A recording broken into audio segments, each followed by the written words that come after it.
রাব্বি আউযুবিকা মিন হুমাযাতিশ শাইতান। বিসমিল্লাহির রহমানির রহিম। আল্লাহ পাক রব্বুল আলামিন কোরআন শরীফের মধ্যে এমন একটা আয়াত নাজিল করেছেন, সেই আয়াতটা হলো, তিনি বলছেন তেনার হাবিবকে উদ্দেশ্য করে, যারা আমাকে ভালোবাসতে চাইছো, যারা আমার ইত্তেবা করতে চাইছো, তাদের উদ্দেশ্যে বলছি, তোমরা আগে আমার রসুলকে ভালোবাসো।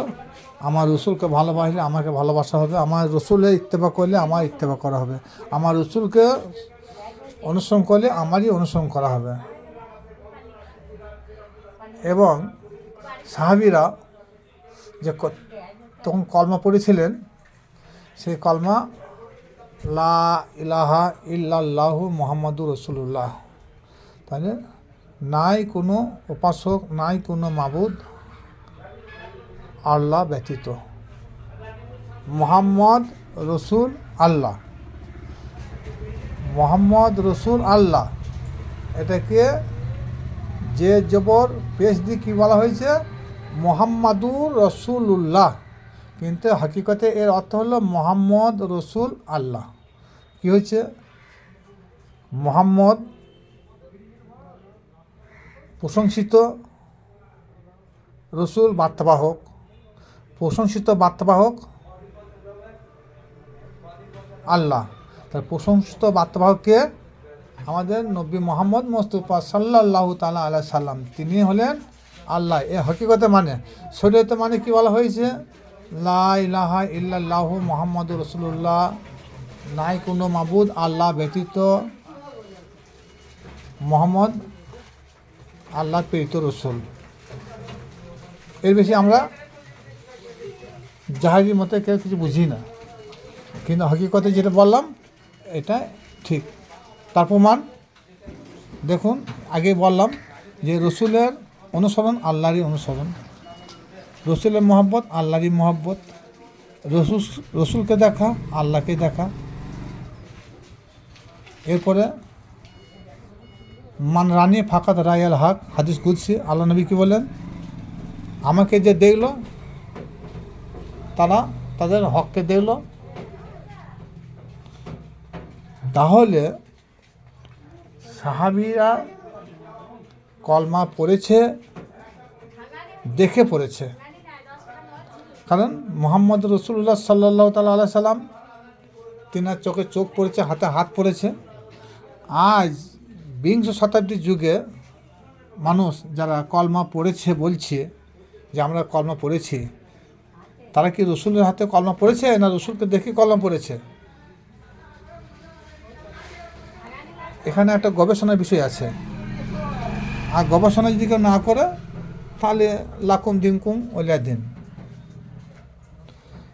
তাহলে এখানে বুঝতে হবে আল্লাহ পাক রব্বুল আলামিন ইঙ্গিত দিয়েছে যে রসুলের স্মরণ আল্লাহ স্মরণ, রসুলের মহব্বত আল্লাহর মহব্বত। রসুল পাথর ছুঁচ্ছে, আল্লাহ পাথর ছুঁচ্ছে।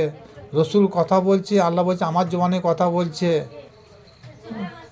তাহলে এখানে গবেষণা করলে সমস্যা সমাধান হয়ে যাবে। এরপরে সূরা নিসা 151 নম্বর আয়াতে আল্লাহ বলেছেন, আল্লাহ তার রসুলকে দুয়ের মধ্যে যে পার্থক্য করলো সে হাক্কা কাফের। তাহলে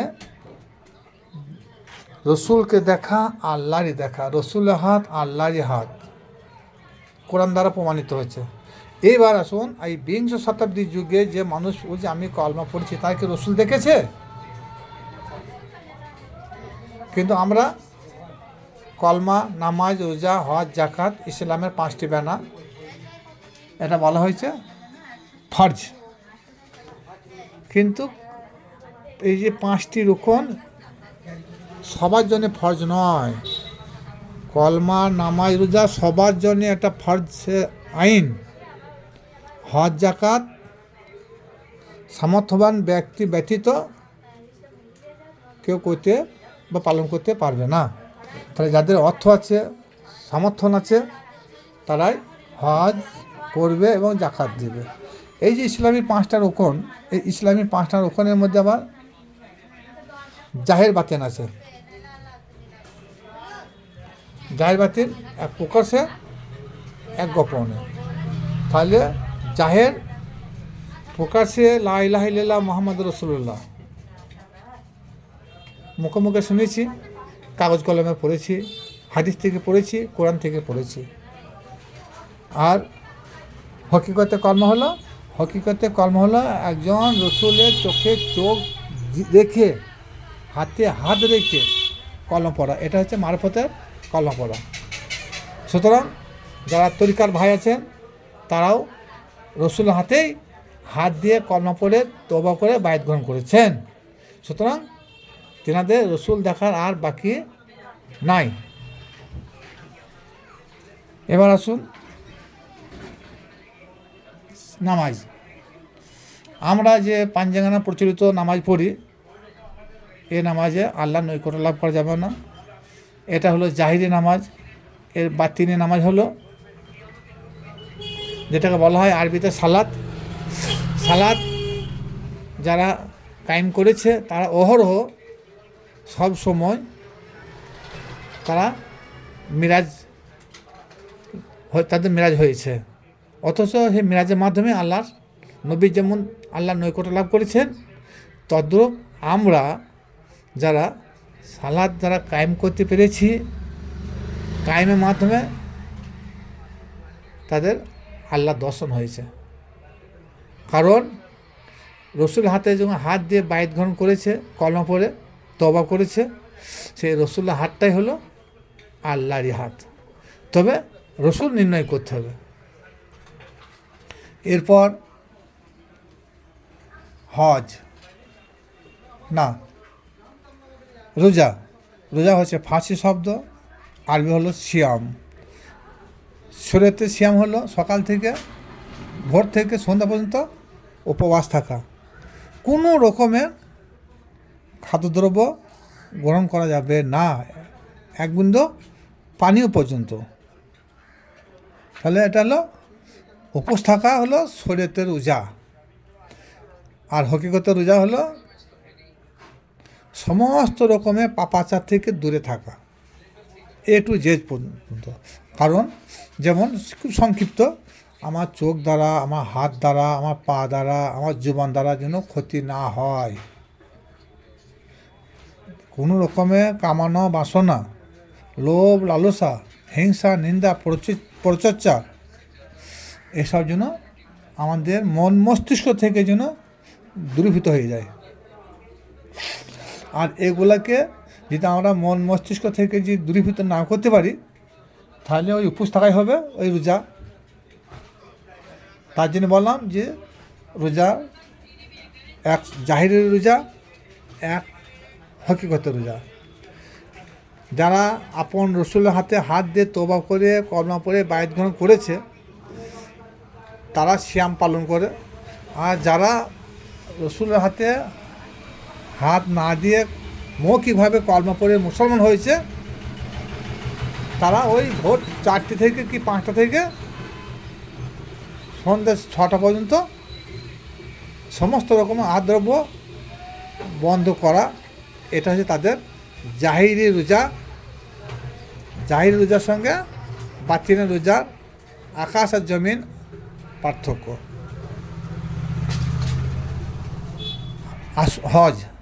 হজ হচ্ছে দেখা।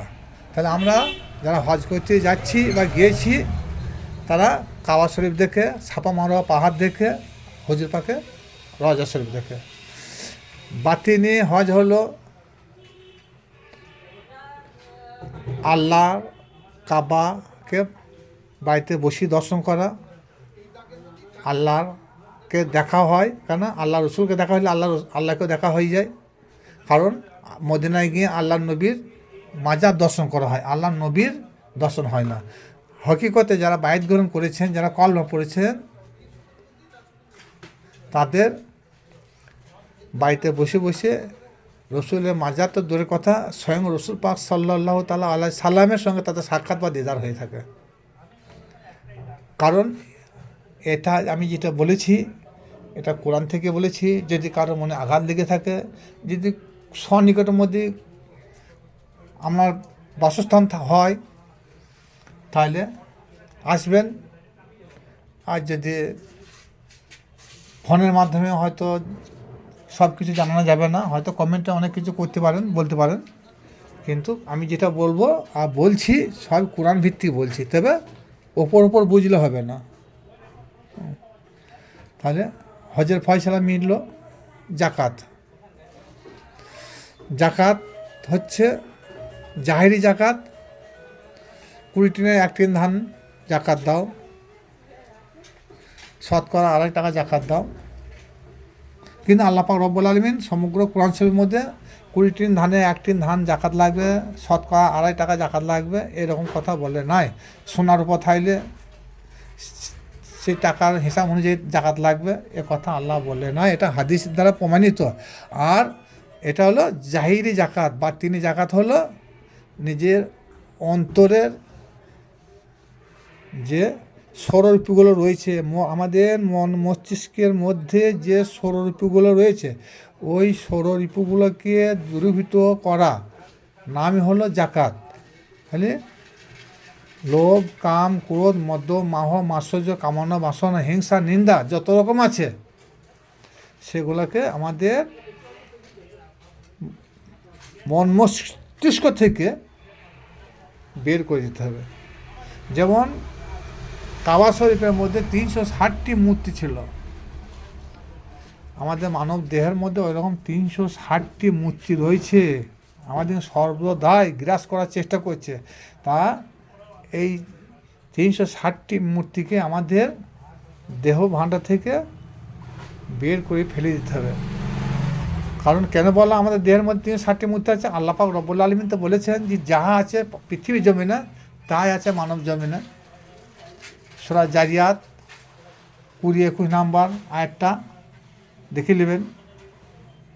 সুতরাং এই যে ইসলামের 5টি রক্ষণ বা ব্যানা, এটা জাহিরি বা তিনিটাও আপনাদের সম্মুখে খুব সংক্ষিপ্ত বর্ণনা করলাম। সুতরাং জাহিরি ইবাদতে আল্লাহর নৈকট্য লাভ করা যাবে না, লোক দেখানো হবে। হজ করতে গিয়ে পয়সা থাকলে হজ করা হবে, কিন্তু বাতিনে 5টা রক্ষণ বাস্তবে প্রমাণিত করতে হবে। আর সেটা বাস্তবে প্রমাণিত করতে গেলে ওই পীর ফকিরদের দরবারে প্রবেশ করতে হবে। নচেত যে কথাগুলো বললাম সবারই হয়তো বোধগম্য আসবে না, অনেকে হয়তো কারো মনে আঘাত লাগতে পারে, কিন্তু আঘাত লাগার কোনো কারণ নয়।